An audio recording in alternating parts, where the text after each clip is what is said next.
لا الہ الا اللہ پڑھ لا الہ الا اللہ۔ ایک شخص نے ایک ہی دفعہ 3 مرتبہ بیوی کو طلاق دی ہے تو بہرحال حنفی مسلک میں کوئی گنجائش نہیں، وہ 3 ہو گئی ہے۔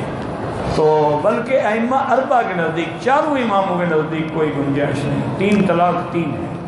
ویسے یہ ایک بڑا کھلا سا مسئلہ ہے، اگر ایک آدمی کو کھڑے ہو کر ایک وقت میں 3 تھپڑ مارو تو ایک شمار ہوتا ہے؟ کیا خیال ہے آپ؟ وہ کہے بھائی ایک، وہ کہے کیوں ہو گیا؟ ایک دفعہ میں مارا ہے نا، ایک ادھر ایک ادھر ایک ادھر تو نہیں مارا۔ بہرحال 3 طلاق 3 ہیں، پہلے طلاقیں دے دیتے ہیں، بعد میں مسئلے پوچھتے ہیں۔ اب وہ اس پہ حرام ہے، کبھی حلال ہی نہیں ہو سکتی۔ فلا تحل له من بعد حتى تنكح زوجا غيره۔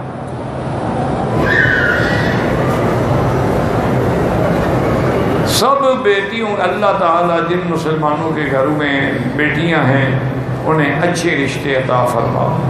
تو اس کے لیے آسان حل یہ ہے کہ سورۃ الرحمن جو ہے نا جی، وہ لڑکیاں بھی ان کے والدین بھی سورۃ الرحمن 3 دفعہ روزانہ پڑھا کریں، اول آخر 11 بار درود شریف نماز والا، اور اس کے بعد اللہ سے دعا کریں، انشاءاللہ بہت جلد اور اچھے رشتے ہو جائیں گے۔